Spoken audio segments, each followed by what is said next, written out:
Hello students, आज के video में एसएससी जीडी एग्ज़ाम के लिए आज हम चौथा प्रैक्टिस सेट लेके आए हैं, जिसके क्वेश्चन आपके आने वाले एग्ज़ाम के लिए इम्पोर्टेंट साबित हो सकते हैं।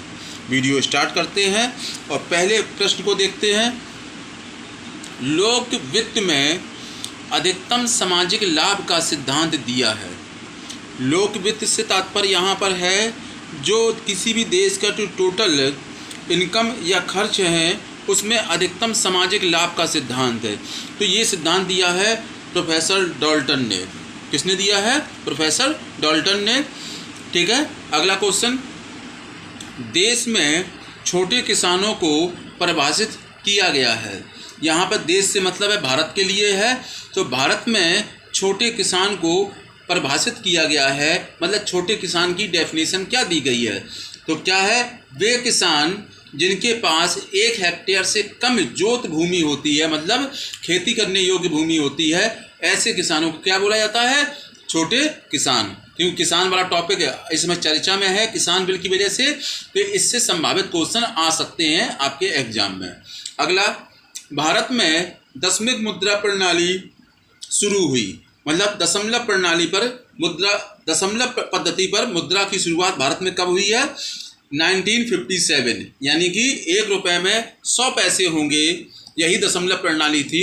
तो पैसा जो मुद्रा है बेसिकली भारत में, इसकी शुरुआत कब हुई? 1957 में से। ठीक है, 1957 से।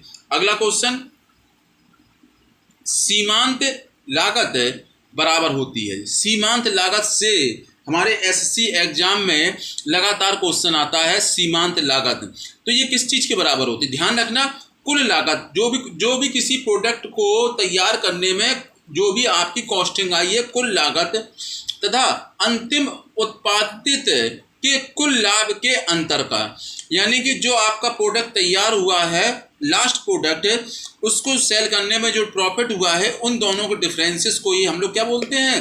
किसके बराबर होता है? सीमांत लागत के बराबर होता है। ठीक है, अधिकतम लागत के बराबर होता है। अगला, वे वस्तुएं जो या तो उपयोग अथवा निवेश के लिए निर्धारित हैं। काफ़ी इंपॉर्टेंट पार्ट है ये इकोनॉमिक्स का। यदि आप इकोनॉमिक्स पढ़ें, उसके शुरुआती चैप्टर में ही ये पार्ट आता है। वे वस्तुएं जो या तो उपयोग अथवा निवेश के लिए निर्धारित हैं, ऐसी वस्तुओं को क्या बोला जाता है? अंत्य वस्तुएं। अंत्य वस्तु मतलब कंज्यूमर वस्तुएं, जो डायरेक्ट कंज्यूमर द्वारा यूज की जाने वाली चीज़ें होती हैं, बेसिक चीज़ें होती हैं, उनको कहते हैं अंत्य वस्तुएं। जैसे मैक्सिमम खाद्य पदार्थ हमारे इन्हीं वस्तुओं के तहत आते हैं। अगला, नगद आरक्षित अनुपात और खुले बाजार की क्रियाओं में विचरण साधन, मतलब जो भी ओपन मार्केट में जो भी चीज़ों का लेन देन हो रहा है, और क्या है? नगद आरक्षित अनुपात, कैश रिजर्व रेशियो। ये किस पॉलिसी के हिस्से हैं? तो हम बताएंगे किसके हैं? मौद्रिक नीति। जो कौन जारी करता है? आरबीआई। ठीक है, इसी मौद्रिक नीति को जारी करके आरबीआई मार्केट में जो पैसे का आवागमन है या मुद्रा स्फीति की जो स्थिति होती है, उसको कंट्रोल करती है।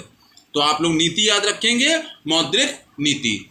मनुष्य एक सामाजिक प्राणी है, ये कथन किसने दिया था? काफी इंपॉर्टेंट है। मनुष्य एक सामाजिक प्राणी है, ये कथन दिया था अरस्तु ने, दार्शनिक अरस्तु ने दिया था। अगला क्वेश्चन, क्या भारत का एक संघ शासित प्रदेश, भारत का एक ऐसा केंद्र शासित प्रदेश जिसमें 4 जिले हैं, ठीक है, किंतु कोई भी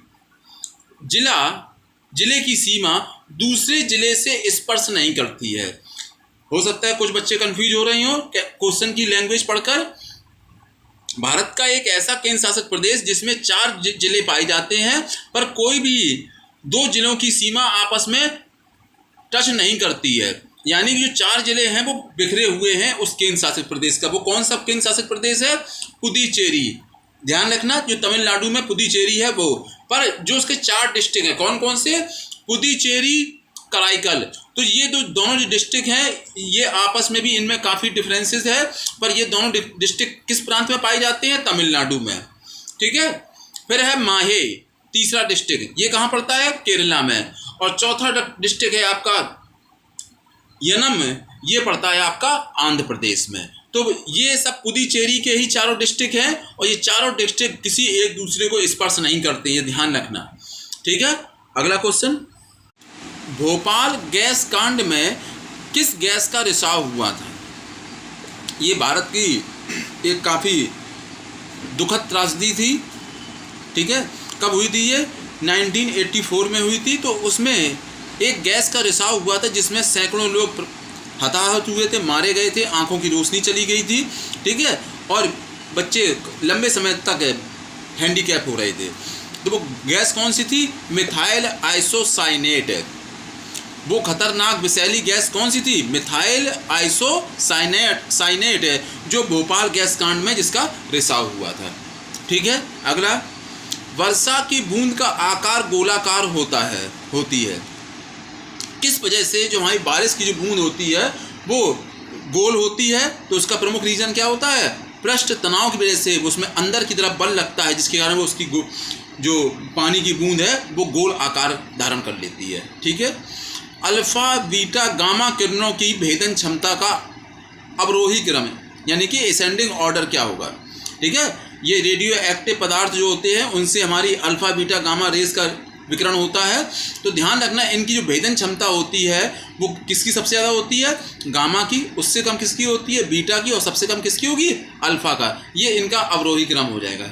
याद रखना आप लोग, हमारे जनरल साइंस और इकोनॉमिक्स के ज़्यादा ही क्वेश्चन आते हैं एसएससी जीडी एग्जाम में, और बच्चों के ज़्यादातर यही क्वेश्चन उनको प्रॉब्लम क्रिएट करते हैं, उनके गलत सिद्ध हो जाते हैं। ठीक है, अगला क्वेश्चन, जैव डीजल जो बायोडीजल है हमारा अधिकतर उत्पादित किया जाता है। एक तो जो हम लोग पेट्रोलियम प्रोडक्ट या डीजल यूज कर रहे हैं, ये हमारे यहाँ फॉसिल से प्राप्त होने वाला पेट्रोलियम मटेरियल है, पर जो हमारे एनवायरनमेंट को बहुत ज़्यादा नुकसान पहुंचा रहा है। ठीक है, साइंटिस्टों ने एक नए प्रकार के डीजल को इन्वेंशन कर लिया है, बायोडीजल, जिसको हम हिंदी बोल रहे हैं जैव डीजल। पर यह अधिकतम किससे उत्पादित किया जा सकता है? तो ये किया जा सकता है जेट्रोफा के बीजों से। ठीक है, जेट्रोफा के बीजों से। ये जो जेट्रोफा प्लांट होता है, ये क्या है? ये यूफॉरबिएसी कुल का पौधा होता है। ये किस कुल का पौधा होता है? यूफॉरबिएसी कुल का पौधा होता है। ठीक है, अगला क्वेश्चन, पूंजी बाजार नियामक संस्था है जो हमारी पूंजी बाजार होता है। पूंजी बाजार मेन क्या होता है? हमारा शेयर मार्केट। तो शेयर मार्केट की जो नियामक संस्था मतलब होता है रेगुलेटिंग, जो उस पर कंट्रोल करती है, कोई धोखाधड़ी किसी कंज्यूमर के साथ ना हो। ठीक है, कोई फ्रॉडगिरी ना हो। तो पूंजी बाजार नियामक संस्था जो हमारे शेयर मार्केट को नियंत्रण करने वाली संस्था है वो कौन सी है? सेबी। काफ़ी इंपॉर्टेंट है, एग्जाम में कई बार पूछा गया है एज ए इट। ठीक है, सेबी हमारी बाजार नियामक संस्था है। ठीक है, अगली, मिली जुली खेती से क्या तात्पर्य है? फिर एक एग्रीकल्चर का मैंने क्वेश्चन आपके इस वीडियो में रखा है, मिली जुली खेती का से क्या तात्पर्य है? तो क्या तात्पर्य होता है? एक ही खेत में दो अथवा अधिक फसलों का करना ही मिली जुली खेती कहलाती है। ठीक है, हम एक साथ ही एक ही लैंड एरिया में दो से अधिक फसलों को जब लेते हैं तो उस प्रकार की खेती क्या कहते हैं? सघन खेती या मिली जुली खेती।